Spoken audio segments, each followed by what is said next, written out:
Queremos agradecer a los organizadores del simposio, no solo por invitarnos, sino por incluir en la agenda la biodiversidad y su conservación, particularmente a Emanuel.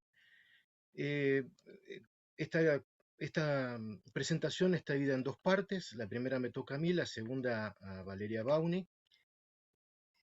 Vamos a... Sabemos que hay muchas miradas sobre la biodiversidad desde distintos tipos, distintos puntos de vista, pero también la sociedad actual ya no le es ajena como pasaban décadas pasadas. Es decir, en este contexto de crisis global, ambiental, eh, las noticias que tienen por protagonistas a especies o grupos de especies o ecosistemas o biomas amenazados forman parte también de nuestra realidad. Sin embargo, eh, muchas veces no escuchamos los mismos conceptos digamos, de los que compartió Lucas Garibaldi hoy sobre si la biodiversidad forma parte, la pérdida de biodiversidad forma parte de las causas o de las consecuencias. Normalmente, yo lo que veo es que se presenta la pérdida de biodiversidad solamente como una consecuencia de problemas, cambio climático o cualquier otro. Sin embargo, como él dijo, se retroalimentan, es decir, la pérdida de biodiversidad genera también o potencia los problemas ambientales. Sabemos que estamos enfrentando una sexta extinción masiva, donde ya no hablamos nada más que de especies amenazadas, sino de grupos enteros amenazados. Eh, También sabemos que desde el año 1600 para acá, desde que tenemos registros, hay especies que no se han extinto por causas naturales, sino que han desaparecido de la faz de la Tierra por causas directas o indirectas humanas. También sabemos que sobreviven especies hoy extintas en estado silvestre solamente en zoológicos, jardines botánicos y bancos de germoplasma. ¿Por qué pasa esto? Porque en gran medida desconocemos nuestra diversidad biológica, desconocemos su importancia y dentro de esa importancia yo celebro que uno de los informes del IPBES del año 2018 puso sobre la mesa una evaluación económica de los servicios ecosistémicos o de las contribuciones ambientales de los ecosistemas terrestres del continente de América y, oh, gran sorpresa para muchos, sobre todo economistas y políticos, esas contribuciones equivalen a todo el PBI del continente, es decir, 24.000, más de 24.000 billones con B, o bien más de 24 trillones de dólares por año. Es decir, que cuando una persona se refiere a los ecosistemas silvestres como áreas improductivas, está cometiendo un error conceptual muy grosero. En ese contexto de crisis, las colecciones biológicas, ya sea zoológicas, botánicas o fúngicas, son la materia prima fundamental para generar inventarios y catálogos de nuestra biodiversidad. Esos, esas colecciones, de alguna manera, permiten construir esos inventarios y los inventarios son la primera herramienta de conservación, es saber lo que tenemos. Y ese saber lo que tenemos también se traduce en tener indicadores de uso de suelo, indicadores de los problemas ambientales o de los impactos de los problemas ambientales. Es decir, eh, tener esos inventarios al día es fundamental, porque además es como una radiografía, una instantánea, de cuál es el elenco de especies eh, con el que se cuenta en un momento dado, en un tiempo, en una época, y nos permite, y esa evidencia física, esa evidencia material, se transforma en algo irreemplazable para el conocimiento.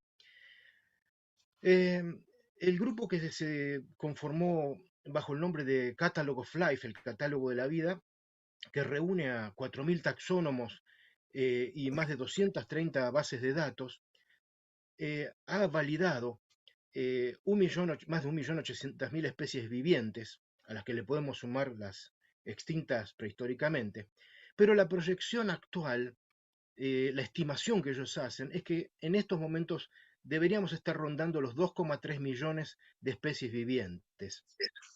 Por supuesto, hay proyecciones, hay muchas distintas proyecciones, ¿no? Es decir que, pero esas proyecciones, ¿qué nos reflejan? o qué nos insinúan, que no conocemos toda esa biodiversidad. Por eso todos los años nosotros asistimos, cualquiera de los países miembros de las Naciones Unidas pueden revisar y van a ver que todos los años se describen nuevas especies para la ciencia o se reclasifican especies ya conocidas con identidad propia, o bien cada país empieza a registrar especies que antes no se habían observado, ya sea por fenómenos naturales o por impactos del cambio climático que sabemos provoca una, eh, una modificación, una alteración en la distribución geográfica de muchos organismos. El problema es que todos esos trabajos, esas publicaciones donde se dan a conocer las novedades, las especies nuevas, los nuevos registros, están dispersos en revistas especializadas.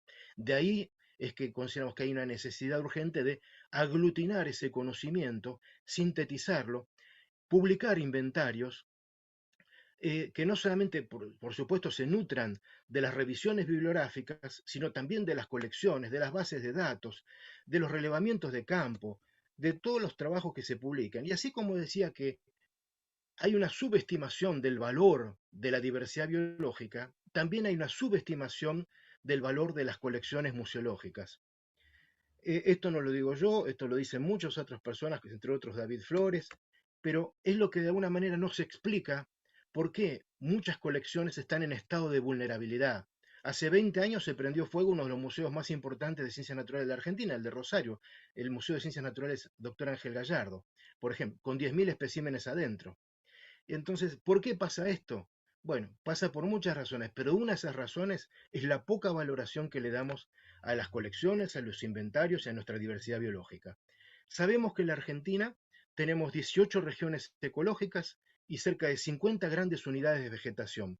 Por supuesto, eso ya habla de una diversidad importante, pero quiero señalar también que nuestro país creció de la mano de un museo, es decir, en 1812, apenas a 2 años de la Revolución de Mayo, y antes de haber declarado la independencia, la Argentina fundó el Museo del País, el que hoy llamamos Museo Argentino de Ciencias Naturales. Es decir, que nuestro país tiene una trayectoria muy valiosa en materia de estudiar sus recursos. Lo que vemos como problema es que quienes estudian los recursos no son consultados por quienes manejan o deciden sobre el uso del territorio. El segundo censo de la República Argentina, publicado en 1898, para sorpresa de muchos, incluía la fauna y la flora, entre otros grandes rubros de la Argentina. Esos dos capítulos le tocó ser confeccionados ni más ni menos que a Eduardo Ladislao Holmberg, y cuando uno revisa ese censo nacional, ¿con qué nos encontramos? Con que Holmberg cita 5.000 especies de plantas, eh, 350 especies de peces, 434 de aves, es decir, tenemos ahí un inventario, una radiografía de lo que se conocía a fines del siglo XIX. Hoy esos números están superados, pero así como Holmberg se apoyó en los trabajos de precursores como Félix de Azara, eh, y en el caso de, si bien nuestro trabajo tiene que ver con el inventario de los vertebrados de la Argentina, no queremos dejar de mencionar a precursores de la botánica como Paul Lorenz, botánico de la Academia Nacional de Ciencias de Córdoba, cuyos herbarios, es decir, colecciones botánicas, sirvieron de base para que August Greifswald pudiera publicar el primer tratado sistemático de plantas de la Argentina a fines del siglo XIX. Por supuesto, esas obras fueron después completadas, entre otras, por Horacio de Escole con su fabuloso Genera et Species Plantarum Argentinarum, que lamentablemente se publicaron solamente 5 volúmenes. En el año 63, el INTA empieza a publicar una serie de monografías voluminosas sobre la flora argentina, a veces dedicadas a grupos taxonómicos, a veces a provincias, a veces a ecorregiones. Esto fue por iniciativa del ingeniero agrónomo Arturo Ragonese, lo dirigió en una primera etapa Ángel Cabrera, después Rodolfo Arturo Burkhardt, después Milan Dimitri, Maevia Correa, Roberto Kisling y otros, y la obra sigue. Y acá yo creo que hay un punto de inflexión con las plantas vasculares de la Argentina, de Osvaldo Belke en 1981, el catálogo, porque marca un hito que por suerte pudo ser superado por el esfuerzo de los botánicos del Instituto de Botánica Darwinium, que gracias a su, eh, a su esfuerzo sistemático, hoy sabemos que cuántas especies de plantas tenemos en la Argentina y en el Cono Sur. En Argentina 10.006 especies, de las cuales sabemos que el 17% al menos son endémicas, es decir, exclusivas. Entonces, volviendo ahora a los vertebrados, por supuesto, hemos considerado y teníamos trabajos o listas sistemáticas para cada uno de los grupos, pero esas listas estaban dispersas, desactualizadas, taxonómicamente como geográficamente, y pensamos que un inventario es tan vital que no sirve solamente para reconocer cuál es el elenco de especies que habitan en la Argentina o documentar, como dije antes, cuál es esa radiografía de la biodiversidad de esta época, sino también, pues, sobre todas las cosas, priorizar líneas de investigación, generar programas de educación ambiental, de conservación, tanto in situ como ex situ, ofrecer una herramienta de gestión a los decisores, actualizar la legislación, frente a distintos tipos de impactos, correlacionar la presencia-ausencia de distintos organismos en distintas jurisdicciones y contrastarlo con las amenazas o desafíos ambientales. En función de eso, desde la Fundación Azara, trabajamos durante casi 4 años con 20 especialistas en peces marinos con Ezequiel Mavagraña y Berta Cusó, en peces continentales con Juan José Rosso y Jorge Eliota, en anfibios y reptiles con el doctor Jorge Williams, Tomás Martínez Aguirre y Damián Fortunato, en aves con Kini Ressler y María Emilia Giusti, en mamíferos con Pablo Teta, Agustín Aba, Guillermo Cassini, David Flores, Carlos Galeari, Sergio Lucero, Javier Pereira eh, y Pablo Hayat.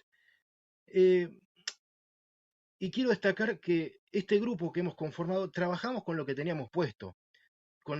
Nuestro presupuesto era nuestra computadora, nuestro tiempo. Es decir, sin fondo. Digo esto porque si nosotros hemos podido lograrlo, eh, encolumnándonos detrás de lo que consideramos es una causa noble, ¿cómo el Estado o los estados no pueden generar algo parecido? Esa es la pregunta que podemos dejar latiendo. Y por supuesto sabemos que este esfuerzo no es aislado, que se integra con el que mencioné del Instituto de Botánica Darwinian y también con el que viene desarrollando la Sociedad Entomológica Argentina por iniciativa de Juan José Morrone y Sixto Coscarón, que lanzaron esa obra titánica de la biodiversidad de artrópodos de Argentina, argentinos que sabemos debe estar cerca de las 100.000 especies. En esta segunda parte le cedo la palabra a Valeria.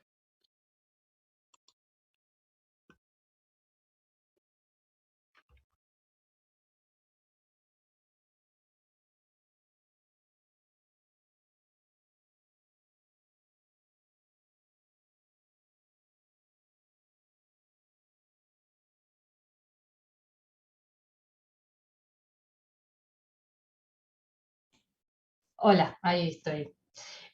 Bueno, como les comentó Claudio, lo que yo les voy a contar son los resultados de este trabajo que nos llevó 4 años junto con todos los especialistas.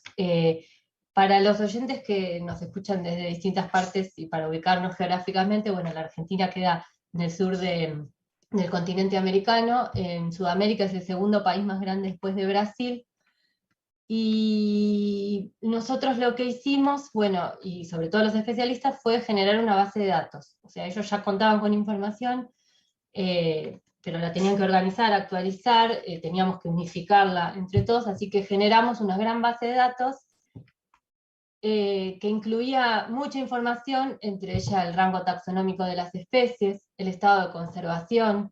Esto fue utilizando los criterios de la UICN, que llevó un trabajo muy, muy arduo porque hubo que unificar las categorías de todos los grupos taxonómicos, que cada uno contaba con sus propios criterios muchas veces, así que tuvimos que hacer un gran trabajo ahí para unificarlas y hacerlas comparables. También analizamos la distribución geográfica, es decir, las provincias, en qué provincias se encontraba cada especie, incluido también el mar argentino, y los endemismos, es decir, las especies que son exclusivas o están restringidas a algún sector de nuestro país. Con toda esa información pudimos generar análisis de riqueza y de representatividad, esto es analizar las especies en función, los grupos taxonómicos en función de las especies nativas, las amenazadas, las endémicas, las exóticas. Así que con toda esa base de datos pudimos analizar todos los datos. El listado se publicó en formato de libro en diciembre del 2021. Este libro se encuentra disponible en la página de la Fundación Nazara para descargar. Ahora podemos compartir el link en el chat. El libro cuenta con información de todas las especies que habitan o habitaron en la Argentina, de todo lo que les comenté, con la distribución, el estado de conservación, si son endémicas de dónde. Y bueno, y cuenta con toda la información para todos los grupos taxonómicos, y también se distinguen a las especies exóticas. Por otro lado, también publicamos un paper con los resultados del análisis de toda esta base de datos en la revista SOCIS. La revista está en inglés, pero pronto va a salir una versión en castellano con todo esto, con toda esta información. Para mostrarles un resumen de los resultados que obtuvimos de analizar esta base de datos, podemos contarles que, bueno, que en la Argentina hay 574 peces marinos, 561 peces continentales, 177 anfibios, 450 reptiles, 1113 aves y 428 mamíferos, lo que da un total de 3.303 especies de vertebrados en la Argentina. Voy a mostrarles un breve resumen de información de estos por grupo taxonómico. Las especies, perdón que tengo que mover la pantalla para ver, ahí está. Los peces, cuando vemos el análisis de las especies nativas, el 98,1% de las especies de vertebrados son nativas. Cuando analizamos cuáles son las especies exóticas o el número de especies exóticas, el 35% lo ocupan los peces continentales y el 33% los mamíferos, que son los que más especies exóticas tienen. Cuando analizamos los endemismos, podemos ver que un 15,2% de las especies de vertebrados son endémicas, estos son 492 especies, y que los anfibios y los reptiles poseen los números más altos, en particular los reptiles, que tienen 48,4% de especies endémicas. Cuando analizamos las especies amenazadas, es decir, las especies categorizadas como en peligro crítico, en peligro o vulnerable, el 17,8% de las especies de vertebrados de la Argentina están amenazadas, y también los reptiles y anfibios llevan la delantera, en particular los reptiles con un 29,8% de las especies dentro de alguna de estas categorías de conservación. Lo que hicimos con todos los datos que obtuvimos de los especialistas fue generar mapas de riqueza por grupo taxonómico para el país, incluido o sea, en el mapa podemos observar el número de especies. En color blanco serían los que tienen valor 0, o en verde oscuro los valores más bajos, y en color rojo los valores más altos. Acá podemos observar diferentes patrones de riqueza para todos los grupos taxonómicos, y podemos observar el total de especies de vertebrados que habitan en la Argentina por provincia. Acá podemos observar claramente que Misiones, Salta y Corrientes son las provincias que mayor riqueza de vertebrados tienen. Hicimos lo mismo con el estado de conservación, es decir, analizamos los mapas de distribución de especies amenazadas, es decir, en este mapa podemos observar el número de especies amenazadas que hay por provincia de la Argentina. Y también tenemos a Misiones y a Salta como las provincias con más cantidad de especies amenazadas. Si bien este dato es relevante, lo que también nosotros notamos era que había que hacer un análisis en función de la cantidad de especies que habitan en la provincia. Por eso hicimos un análisis de porcentaje de especies amenazadas, que lo que hace es relativizar el número de especies amenazadas en función de las especies nativas que habitan en esa provincia. Y acá podemos observar que se cambia el mapa completamente, y que Santa Cruz y Tierra del Fuego, que nos aparecían como provincias con baja cantidad de especies y de especies amenazadas, en relación a la cantidad de especies que habitan, el número es importante, tienen un alto porcentaje de especies amenazadas. Lo mismo hicimos con las especies endémicas. Analizamos el número de especies endémicas por provincia y sumamos el total para el país, y acá vemos un patrón completamente diferente al que observábamos cuando veíamos la riqueza de especies, donde veíamos que el norte y el este de la Argentina poseían los patrones más altos de riqueza. Acá vemos que para el oeste tenemos la mayor cantidad de especies endémicas. Es decir, en las zonas áridas y semiáridas y en el norte tenemos muchas especies endémicas. Acá se nota claramente, Catamarca es la provincia que mayor endemismos tiene, seguida de Mendoza. Neuquén es la que tiene mayor proporción de especies endémicas. Así que estos mapas nos sirven para analizar los patrones de distribución de las especies en nuestro país. También no queremos dejar de mencionar que Argentina cuenta con ya especies extintas, como el guacamayo azul, el zorro lobo, el zorro de Malvinas, que era endémico de las Islas Malvinas, y la rata palustre grande.